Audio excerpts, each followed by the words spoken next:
कक्षा षष्ठी, विषय सामाजिक विज्ञान, भूगोल भाग से अध्याय क्रमांक 3, पृथ्वी की गतियाँ, भाग संख्या 1 यानी तीसरे पाठ का ये प्रथम वीडियो है। आप सभी को नमस्कार।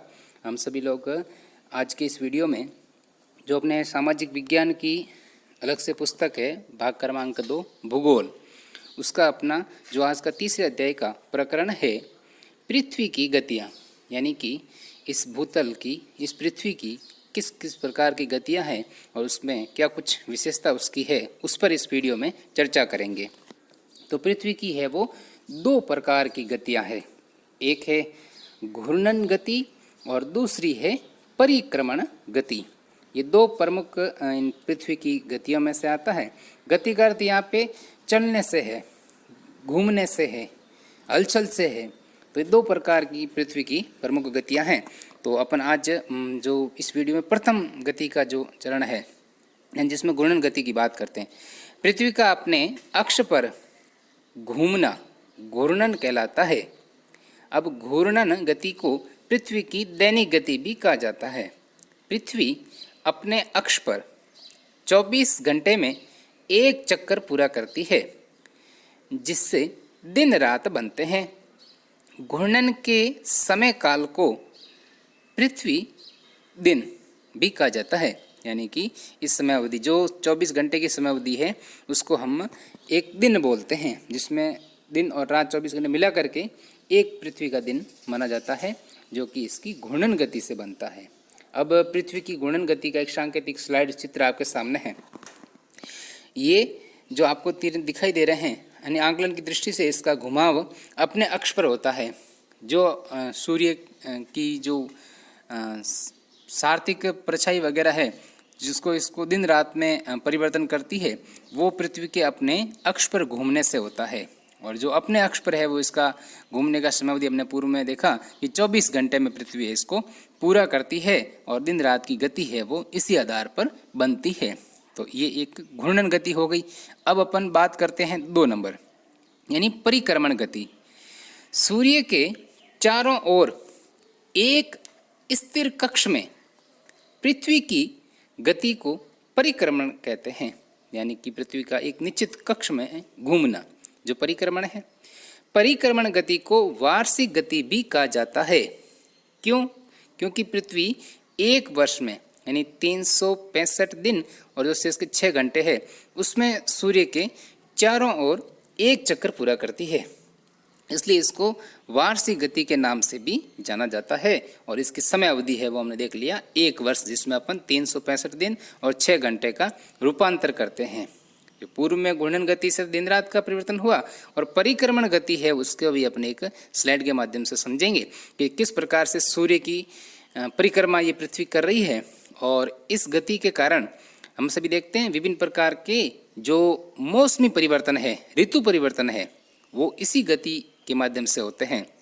और पृथ्वी पूरे सूर्य के चारों ओर चक्कर लगा करके व्यवस्थित पुनः वापिस अपने कक्ष में आ जाती है।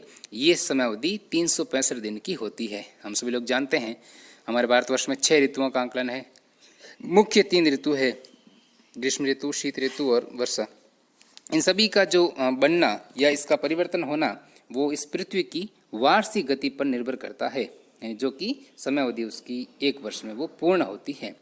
ये बात की अपने इसके परिक्रमण की, यानी अपने कक्ष में जिस प्रकार से ग्रह सूर्य के चारों ओर चक्कर लगाते हैं, पृथ्वी भी एक ग्रह है, तो ये अपने कक्ष में है वो सूर्य के चारों ओर चक्कर लगा करके यथा स्थान पर आकर के अपना परिक्रमण पूरा करती है, और इससे ऋतु में परिवर्तन, मौसम बदलाव आते हैं। अब बात करते हैं कि जो पृथ्वी का अक्ष एक काल्पनिक रेखा है, जो ग्लोब में हमने इससे पूर्व अध्याय में देखी थी, तो वो अक्ष एक काल्पनिक रेखा है जो इसके कक्षीय सतह से, जहाँ से घूमती है उस कक्षीय सतह से 66.5 डिग्री का कोण बनाती है। अब वह समतल जो कक्ष द्वारा बनाया जाता है, जहाँ कोण बनता है 66.5 डिग्री का, उसे कक्षीय समतल कहते हैं। यानी कि परिभाषा हो गई, वह समतल जो कक्ष के द्वारा बनाया जाता है उसे कक्षीय समतल कहते हैं। पृथ्वी सूर्य से प्रकाश प्राप्त करती है और वह गोलाकार है। इस कारण पृथ्वी के एक भाग यानी कि जो सूर्य के सामने होता है उसमें तो दिन होता है, और वह भाग जो ठीक विपरीत में रहता है वहाँ पे रात होती है। तो सूर्य के सामने वाले भाग में दिन हो जाएगा और ठीक विपरीत भाग में रात की कृति रहती है। अब बात करते हैं कि हमने जहाँ पे जिस कक्ष की बात की जहाँ पे कोण बनता है उसको स्लाइड से देखते हैं। देखिए बीच के भाग में 2 एरो है, निचले भाग में जहाँ एरो बना करके रेखांकित किया गया है, ये वही स्थान है जहाँ पे 67.5 डिग्री का एक कोण निर्मित होता है। साइड में लिख रखा है पृथ्वी का कक्षीय समतल। जो कक्षीय रेखाओं में बना हुआ है वह पृथ्वी का कक्षीय समतल है, और यहाँ पे 66.5 डिग्री का एक कोण बनता है, और पृथ्वी का अपना झुकाव भी ठीक इसी प्रकार से है, जो कि आंतरिक तौर पर इसकी रचना यदि देखें तो वो अंडाकार है, बिल्कुल गोल भी नहीं है, दोनों ध्रुवों से सपटी हुई है। तो इस प्रकार से झुकी हुई भी है अपने स्तर। हमने इससे पूर्व ग्लोब में देखा भी था किस प्रकार से अपने कक्ष पर है पृथ्वी का झुकाव देखने को मिला। तो ये इसका कक्षीय समतल हो गया। अब बात करते हैं प्राचीन भारतीय खगोल शास्त्री आर्यभट्ट। उन्होंने बताया था कि पृथ्वी गोल है और अपने अक्ष पर घूर्णन करती है, घूमती है। ऐसा हमारे भारत के खगोलविद आदरणीय आर्यभट्ट जी ने कई वर्षों पूर्व बता दिया था। जो वर्तमान खोज अन्वेषण करते हैं वैज्ञानिक, उनसे कई समयावधि पूर्व बता दिया कि पृथ्वी घूमती है और गोल है। अब पृथ्वी के परिक्रमण से प्रत्येक वर्ष के 6 घंटे शेष बचते हैं। ऐसे 4 वर्षों में यदि उन 6 घंटों को अपन जोड़कर देखें तो 24 घंटे यानी कि एक दिन बन गया। तो प्रति 4 वर्ष के बाद में ये जो दिन शेष बचता है वह एक लीप वर्ष में आता है, जिसमें फरवरी माह है वो 29 दिन की होती है, और ये वर्ष पूरा है वो 366 दिन का हो जाएगा। यानी सामान्य 365 का होता है, +1 कर दिया 366 का हो गया। जैसे अब इस वर्ष की बात करें, जो वर्तमान में 2020 जो चल रहा है वह लीप वर्ष है, और इस वर्ष में फरवरी है वो 29 दिन की थी। इस प्रकार से ये समयावधि को समायोजित किया जाता है। अब अपने आज के कुछ बोध प्रश्न। पहला प्रश्न, अभी इसी स्लाइड की बात करते हैं। एक लीप वर्ष में कितने दिन होते हैं? यानी कि सामान्य वर्ष में 366 दिन होंगे, तो +1 एक और जोड़ेंगे 365 + 1 तो कितने होंगे वो वाले। अब बात करते हैं कक्षीय समतल किसे कहते हैं, यानी कक्ष के द्वारा बनाई गई जगह स्थान के बारे में अपने पूर्व की स्लाइड में देखा भी था आप लोगों ने, तो उसमें दे रखी इसकी परिभाषा।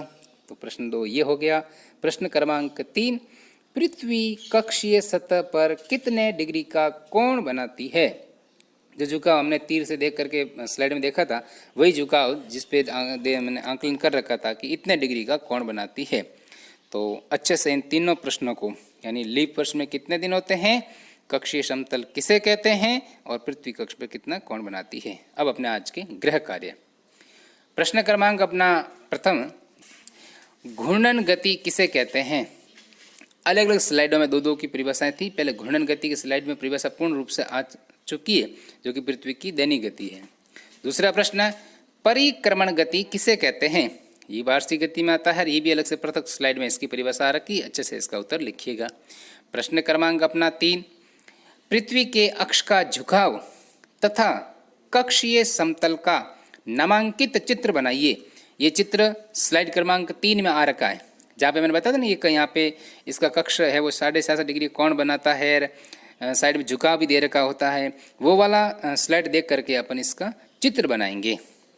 तो ये 3 प्रश्न अपने, यानी पूर्व के 3 बोध प्रश्न +3 ये गृह कार्य के प्रश्न हम सभी लोग अपनी अभ्यास पुस्तिका में करेंगे।